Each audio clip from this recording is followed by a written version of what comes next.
Okay, so I have a question for you. Are you one of those that are interested in getting into artificial intelligence? Well, in this video and this entire playlist, I'm going to show you exactly how to do it. We are going to use OpenAI's API via Azure to create our own custom bot. We're going to deploy it and we're going to use our own data. With that said, we're also going to use a Docker environment. We're going to set up a Docker environment properly. And on top of that, we're also going to use Tailwind CSS to style in our Blazor Server app. In the description below of this video, I have everything you need to get going. Okay, so what exactly are we going to do in this entire video series? Well, first off, I'm going to show you how to set up a Blazor Server app. And on top of that, I'm also going to show you how to set up Microsoft Entra for authentication, as well as making sure that the entire application is secure. The second thing we are going to do is we're going to set up Cosmos DB NoSQL database, which means that all our data is going to reside in our Cosmos DB database. The third thing is we're also going to work with Docker. I'm going to show you how to set up Docker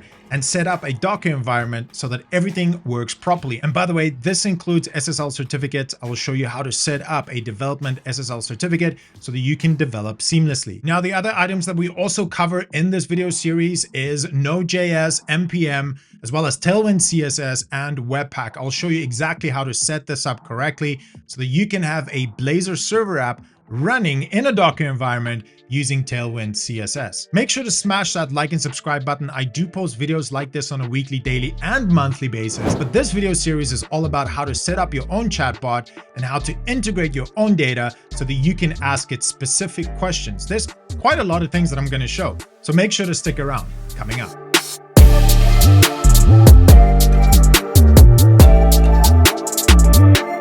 All right, so as part of developing this entire .NET application that we are going to integrate with Azure OpenAI API, there's a couple of things that we do need installed in the local computer for all of this to work. So I've opened up a couple of tabs for us to review. The first thing we need to make sure that we download and install is .NET 8.0. Now, this is regardless if you're running on a Mac or a PC or Linux. You want to make sure that you have this SDK properly installed. Now you can go ahead and download and install this. The next thing we need to make sure we have installed and running properly is Node.js. We will be using Tailwind as well as some extra caveats and features. We want to make sure that Node.js is installed, and with that comes NPM because we are going to use NPM libraries. The third thing is we want to make sure that we have Docker Desktop installed properly. Depending on the computer you're using, it will download the correct one. So in my case, Apple chip. The last thing is just documentation overall for Tailwind CSS. What they're showing in this documentation as to how to install it, this is exactly how we will do it. So with that, let's navigate to GitHub. First things first, before we jump into anything, let's go ahead and create that repository. So clicking on the new button, we will go ahead and create it. Let's call it Inventory AI app. And again, just to quickly recap, we are creating a vehicle inventory app, and we will be using OpenAI Azure API to essentially connect AI to our project. The next thing is we want to make sure that we set this to private. This is super important because obviously we don't want everything to be public. We want to add a README file, and this step I normally skip because I like to add a git ignore myself, and I'll show you later on in this video how to properly do it. Last step, we don't need to worry about licenses because it is private, and we're going to work on the main branch. So with that all said, let's go ahead and create this repository. Now, this normally takes a second or two. Now, with the project created, the next step here is we do want to duplicate or clone it to our local PC or Mac.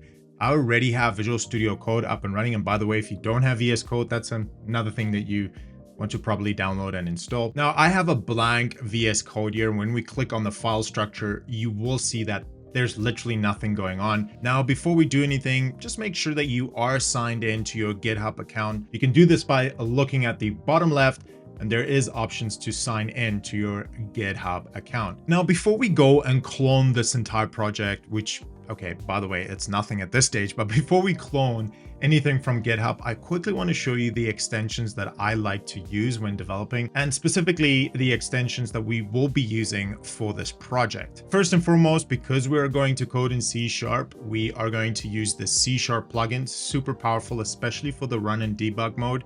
So make sure you install that. The next one that I would also recommend is probably the Tailwind extension. So when you type in Tailwind, you will get the Tailwind CSS IntelliSense, which is super powerful. And essentially what it does is as you typing out the class names, it will automatically give you IntelliSense to be able to properly fill that. The other few extensions that I would recommend is Python. We will be doing a little bit of Python throughout this project as well. So make sure that you install the Python extension. And last but not least, the one that I would also recommend, and I'm just going to scroll through all of these that I already have, but the last one I would recommend is Docker itself. And when you have the Docker extension, you can essentially see all your containers running within Visual Studio Code. All right, so now that we've covered the basics of all of our extensions, let's navigate over to our Explorer and let's hit that clone repository button. And when you hit clone repository, when you signed in, it will essentially pop up with clone from GitHub. That's exactly what we want. So I'm going to click on that and then it will show all the projects. Now I want to make sure that I do select the right one, which I believe is this one. I'm going to click on that. And next, a file explorer pop-up is going to appear, very similar on Windows as well as Linux. Essentially, we're going to create a repo folder where everything is going to reside in. So at this stage, we're just going to leave it as is. We're going to make sure that we select repo. Now, each and every developer have a different repo file, but I normally like to create a repo file in the main directory. Go ahead and select the repository destination, and now it will clone it. Once it's done, because there's not much to clone, there's basically nothing to clone, we can go ahead and open that and it will open up the entire project for us. All right, so now you can see that we are in the project itself. We only have a README file, and when I open the README file, there isn't really anything going on there, which is fine. We will be populating this README file throughout the videos. The first thing I want to do is create a new file, and I want to create a .gitignore. I want to make sure I spell that correctly, and there we go. And for now, let's just leave this as is. All right, so now that the gitignore has been created, we will create a folder that our entire project is going to reside in. Just a quick thing, all the Docker configuration will be in the root directory, which in this case is inventory AI app, but our actual project is going to be in a subdirectory, which we're going to create right now. With that, I am going to use a few terminal commands. These commands only work on a Mac. However, I will also show you what to do when you have a Windows PC. First things first, we want to go and hover over view and open up our terminal. Now, normally what I like to do when I work with a terminal, I like to go pwd. Again, this is a Mac command or a Linux command. I just want to make sure that I am in the correct directory. All right, so with that said, first things first, we want to create that folder, our subfolder where the entire project is going to reside in. Now, if you're a Windows or a PC user or even a Mac user, and you're not comfortable with the command line, you can right click and create files and folders. I like to type it out, so I'm going to say mkdir and let's call it inventory app. We want to make sure that we go into that inventory app as well. All right, so now on the left hand side, you'll see that created a folder called inventory app. Again, Windows PC or even Mac if you're not comfortable with terminal, you can right click and do exactly the same that I just did. All right, so the next steps here is we are going to install our Blazor Server app, but before we do that, we do want to make sure that we have .NET properly installed and working. So to check that, we're going to type in .NET -- version. In my case, I can see that I have 8.0.100, which is perfect. That's exactly what we want. The next step here is we will go ahead and install the actual application. So to do that, let's go ahead and type in .NET. I'm going to say new Blazor. So we're working with Blazor. We're going to say .NET or Net 8.0. Then we're going to say O, and we're going to give it a name. So in my case, I'm going to call it Inventory AI App. Let's go ahead and make sure that you're in that subdirectory before you do anything. We're going to hit enter. There we go. We have the entire project installed. So what we could do here is we can just type in ls-l and it should show us a few things. In this case, I can see that it created another subdirectory. So when I open this up, I can see that we have inventory app and inventory AI app. So this is not 100% correct. What I am going to do is I'm going to reveal this in the Finder. And once I have that open, one thing I do want to do is I want to make sure that we move this outside because I don't want a subdirectory. This is definitely going to complicate things. So we're just going to move it and we can just paste it here. Now this folder is empty, so we can get rid of this one. So I'm just going to drag it to the trash can. Now we have inventory AI app. So when we go back to our Visual Studio Code, we'll see that we have everything within there. So at this stage, if everything works the way it's supposed to, we should have a working .NET application. So let's go ahead and test that. Now, making sure that you are in the subdirectory now, because we changed the naming convention, definitely want in the command line here, go cd, go one back. Yeah, it's all messed up now. So we're going to close up this terminal and we will open up a new terminal. So right clicking and just saying open up integrated terminal. We want to make sure that we are in the correct directory. So I'm just going to say LSL and I can see that inventory is there. So let's go inventory AI app. All right, so it looks like we need to go into another one. So I'm going to go inventory AI app, and now we should be in the correct one. There we go. We are now officially in the correct one. So now with that said, what we want to do is we want to actually run this Blazor server app to make sure everything is working. So I'm going to say .NET watch run, and if everything goes well, it should be up and running here in a second. So on my left screen over here, I'm just going to drag it over. We can see that everything is working. We have our Blazor app up and running. Okay, so at this stage, Blazor server app is running. That was pretty easy to do. Next steps here is we do want to check everything in. So I'm going to say Blazor server app up and running. I'm just going to go ahead and commit that, check in everything. The next steps here is we're going to start installing our npm libraries. Now, I've already put together a package.json file that's really going to save us some time and effort. So we are going to use that for sure. And throughout this entire video series, I will be copying and pasting some of the code. And the reason for that is just it saves a lot of time rather than me physically typing everything out. Okay, so let's go back to the file explorer. We have everything here. One thing I do want to do is create a Dockerfile. So let's go ahead and right click and say new file. See, I'm doing it differently now. I'm not using the command line. I'm going to say Dockerfile. And once that's done, we will hit enter. Oh, I just want to make sure that it's all lowercase. So uppercase D, everything else is lowercase. Essentially now we've created a Dockerfile, and our entire Docker image or container relies on the Dockerfile as well as the Docker Compose YAML file. So that's the next one we're going to create, is the docker-compose.yml. All right, so these two files are essentially everything we require for the Docker environment to work. So let's navigate back to the Docker file, and now we will start implementing our Docker image. So first things first, we need to tell Docker which operating system or SDK we will be using within the container. So the one that we are going to use is straight from Microsoft itself, and it is the .NET 8.0. So I'm just going to paste it right in here. Let's have a talk about it. So essentially, it has the link to the .NET SDK. We're saying bold environment with this SDK. Next, we're going to define the work directory, which by default in most cases is always work directory /app. Then this is where the fun part starts. We will be installing Node.js onto our Docker environment. The next step here is we are going to copy our project main folder or our CS proj, so CS proj folder. That is very important. We're going to copy that first prior to copying anything else.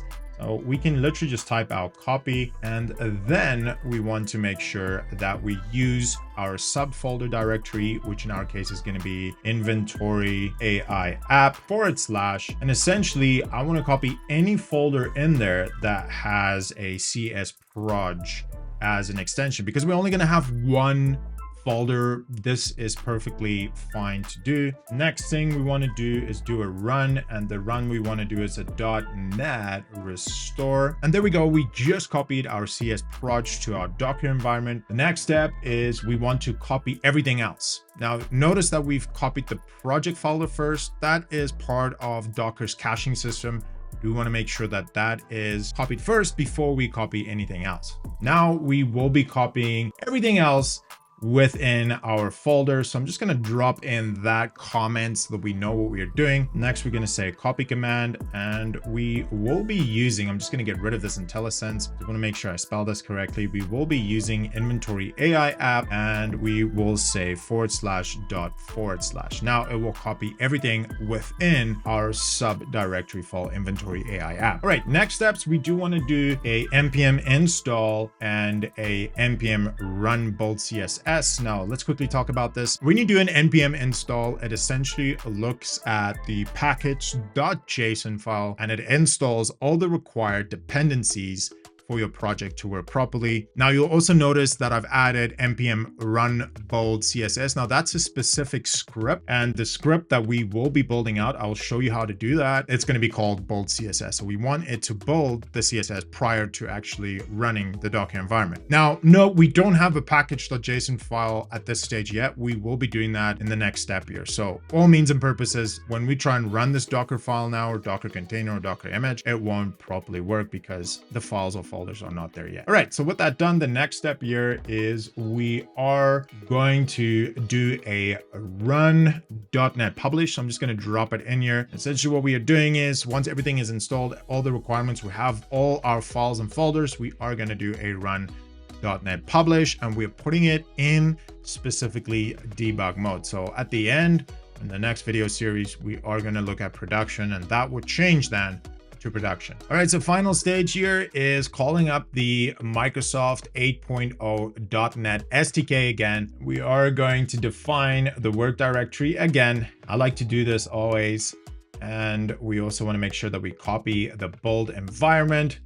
And the last step is we want to define an entry point. So our entry point, I'm just going to go and type this out real quick. So we're going to say entry point, and the entry point is going to be .NET, and we want to say comma. And in this case, we're going to say inventory app AI.dll. Now we're going to hit save. Now we are done with our Dockerfile. The next step here is we need to configure our Docker Compose file. Navigating over to Docker Compose, we have our Docker Compose open here. All right, so the first thing you want to do is define a version. I am calling it version 3.4 just because I've done it a few times now, but you can definitely call it whatever version you want. Next step is we do want to define our services, and within that we will say Blazor app. We will add a build, which we're just essentially going to have a dot. Next thing is we are going to define ports. This is very important, especially once we start working with Microsoft Entra. We're not going to work with HTTP at all.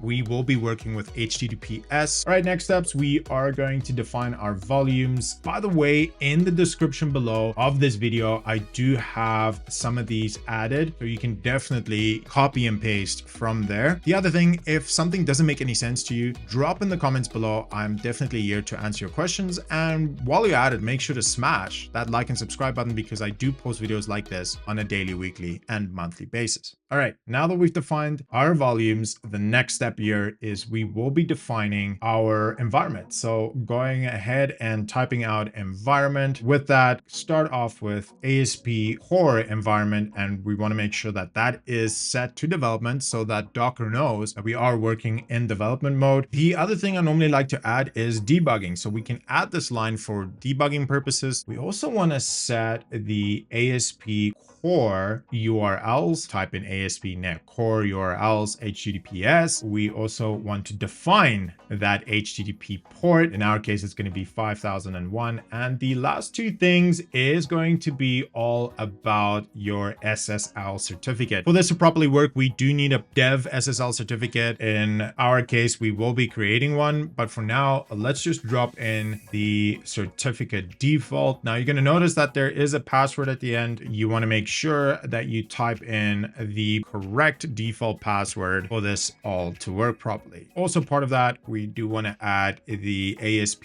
app.pfx, and I'm just going to add it right here. There we go. We have our docker compose.yaml file. The last thing we want to do is just define our volumes. So I'm going to drop this right at the end, right here. We're going to say volumes, data protection keys. Okay, now with all that done, we're going to hit save. Now, again, at this stage, this is not going to work because of two things. Number one, we still don't have our package.json folder. We're going to do that right now. And the second thing is we don't have our SSL certificate set up yet. So we definitely want to make sure to set that up correctly. So with all that said, let's go ahead and install the SSL certificate that we're going to use. So to do this properly, I'm going to go to the root directory. So let's just go cd // and let's type in .NET dev certs HTTPS key, and this part I normally like to copy over, but essentially we are defining where the certificate is going to reside and drop it in here. So it's essentially $home, which is your home directory on a Mac, /.asp.net/https:/ASP.NET-app.pfx. Again, this what we're doing right here. So with that all said, you also want to finish off with the password. So again, you can see mine is blurred out, but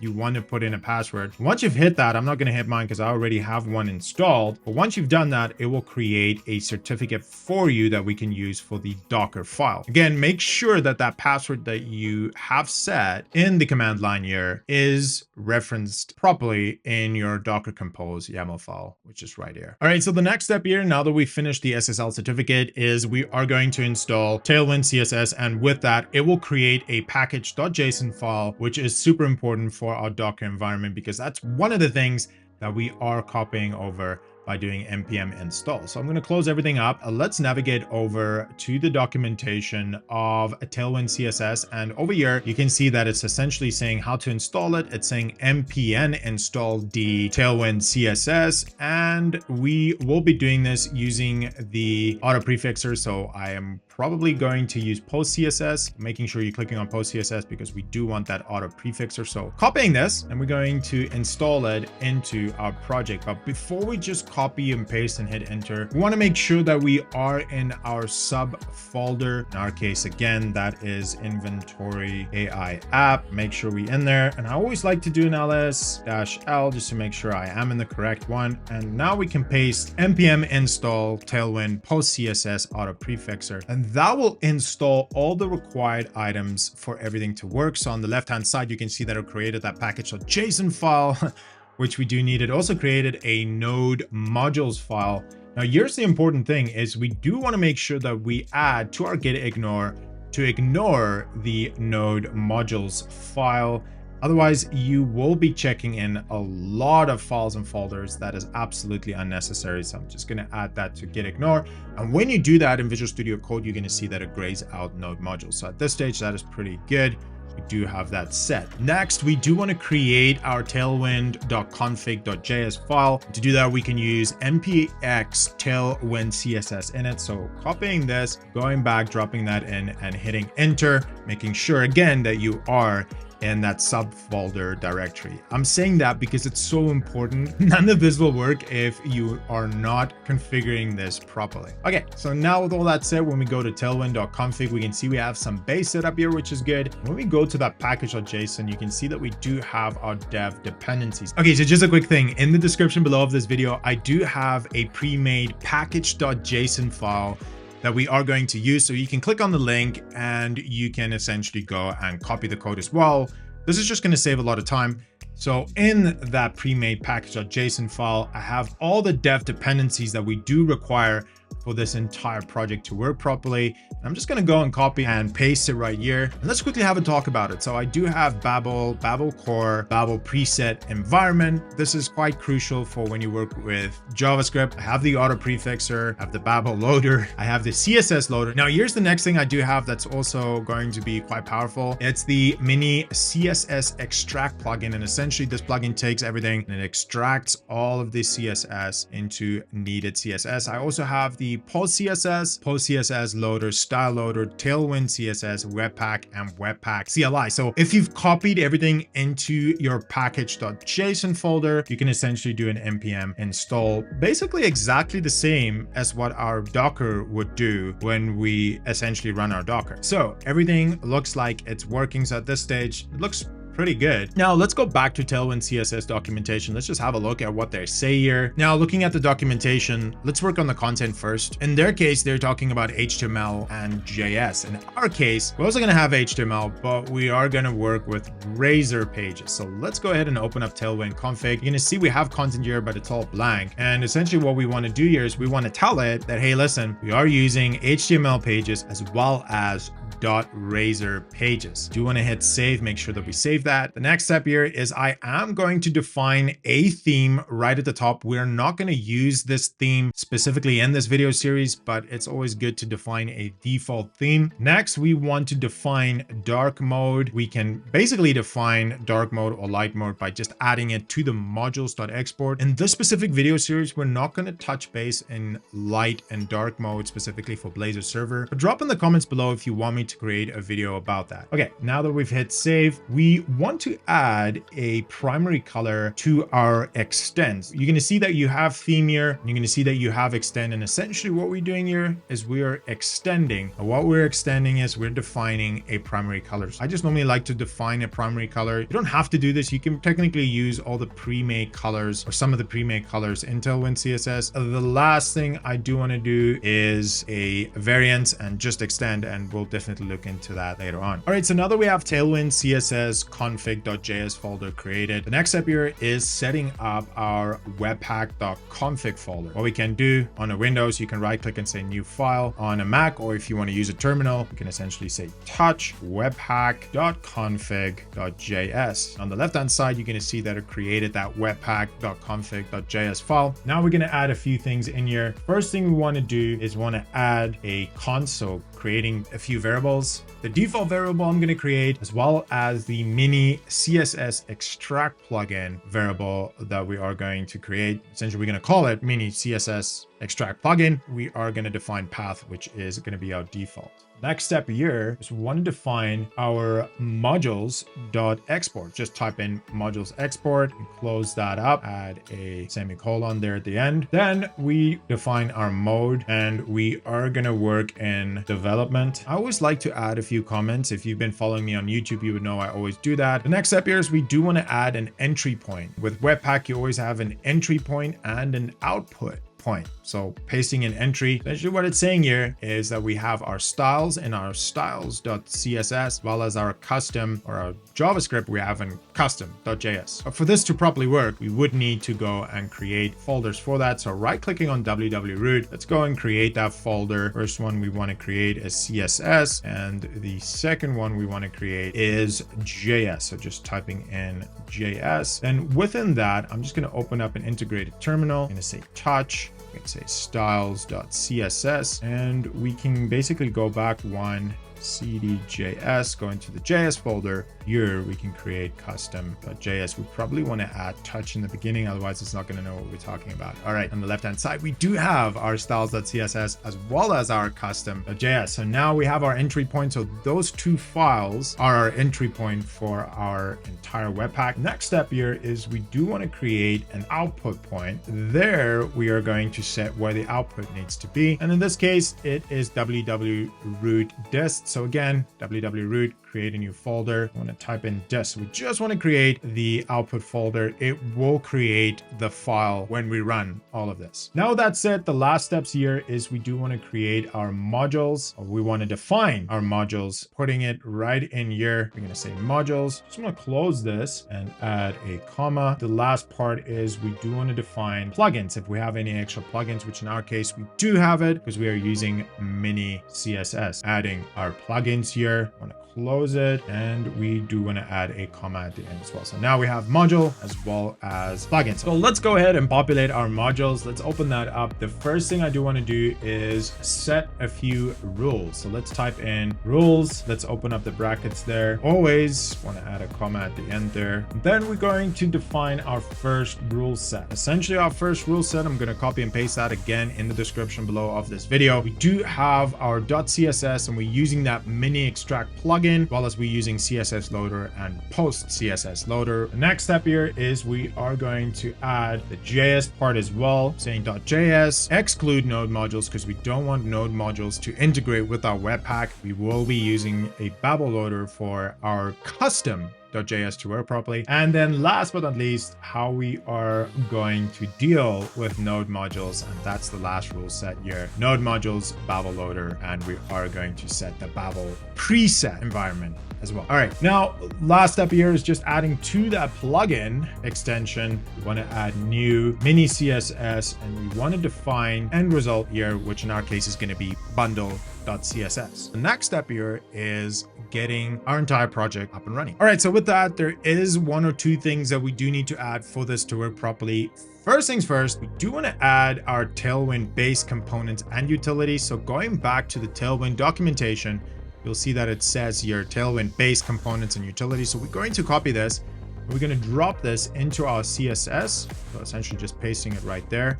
And we're going to hit save. Now that that's done, the next step is we do want to add a link in our head of our entire project. By the way, Blazor Server comes with Bootstrap predefined. I'm a huge fan of Bootstrap, but in this specific project, we are not going to use Bootstrap at all. So later on, we will be getting rid of this folder. For now, what I want to do is we want to navigate to components and we want to go to app.razor. In our app.razor file, you will see that this is HTML. We do have our head, we have our body, and we have the closing bracket of HTML here at the end. This is pretty standard for any type of Blazor server app. But what we want to do here is add our link to our Tailwind or our bundle CSS within our head over here. So for now, I'm just going to add it as is, but later on, we would need to go and delete some of these stuff because we definitely not going to use it. Now, with all that said, we can hit save. And if everything works correctly, we should be able to get everything up and running. So first things first, we are going to open up a new terminal. So I'm just going to open up the new terminal in the subdirectory, which in our case is inventory AI app. Let's open up that integrated terminal. And once that's done, let's type in .NET watch run and let's see if everything is working the way it's supposed to. All right, so now we can see everything is up and running, but Tailwind is not going to work because we have not set up a script for it to build the proper CSS just yet. So everything is working, but we definitely want to go and add that. So I'm going to hit Control C here to close everything down. The next step here is we want to set up a specific script in our package.json file. Again, I have shared this folder with you in the description below of this video. Essentially, we do want to add the script so that we can build the CSS as well as watch the CSS when we develop. So I'm going to drop that in. We're going to hit save and let's test this. So we can say npm run build-css. And there we go. Everything built the way it's supposed to.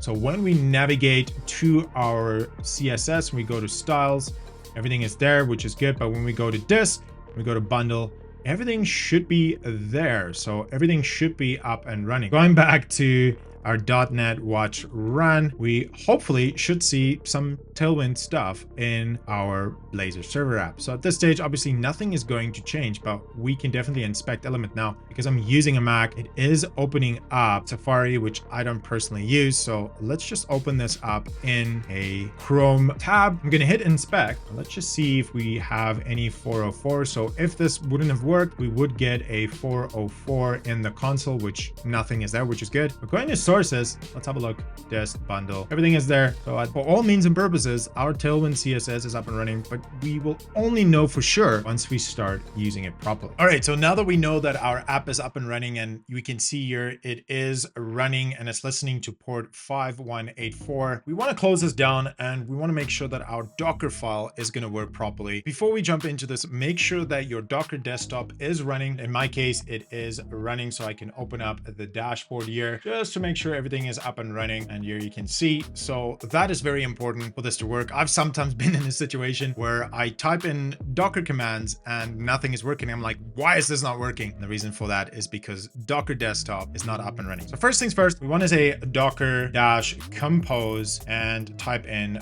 build. Essentially what it's going to do is if everything goes the way it's supposed to, it will build the Docker environment for us. Now it will use that Docker file as well as the Docker compose YAML file to be able to run and build everything. So in this case, it looks like everything built successfully. We don't have any issues. And in the comments of the build, we can see that it did everything that we wanted it within the Docker files. So with that all said, let's see if this works. To get the Docker environment up and running, we're going to type in Docker compose and up. And essentially that is going to get everything to work. All right, so with Docker compose up, we can see that it is up and running. running. It's saying listening now, and you will notice that it's not giving us localhost or anything. And the reason for that is because I'm using IP version 6. If you're using IP version 4, it will show localhost. So with that, let's open up the browser and see if we can navigate to it. So I'm going to type in 5001. We're going to say advanced and proceed. And there we go. Our Docker environment is working. All right, so everything is up and running. It's running on our Docker environment at port 5001. But one thing though is it says that it's not secure. So navigating back, I just stopped this Docker environment. Let's quickly fix that certificate issue that we have. So typing in the command line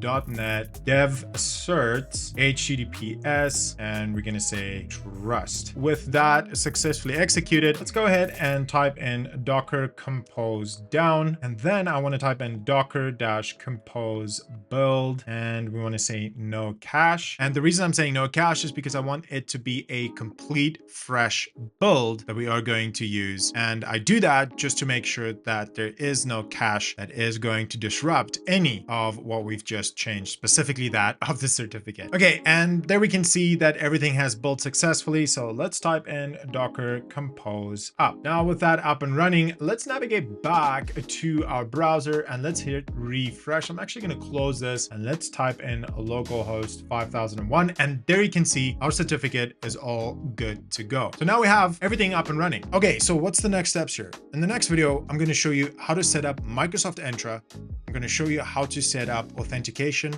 as well as authentication tokens, so that you can sign in and sign out and have a secure website. On top of that, we're also going to set up Cosmos DB, and following up on that, we're also going to style everything in using Tailwind CSS. We're doing all of this so that we can create our own deployment of Azure OpenAI API, so that we can link up our own data and ask it specific questions, where in this case, we're going to ask it questions about our vehicle inventory. So make sure to check out the next video where I'm going to show you how to set up Microsoft Entra. By the way, this is all part of a playlist that I'm creating to show you how to do all of this from start to finish. Make sure to smash that like and subscribe button, because I do post videos like this on a weekly, daily, and even monthly basis. Thanks for watching.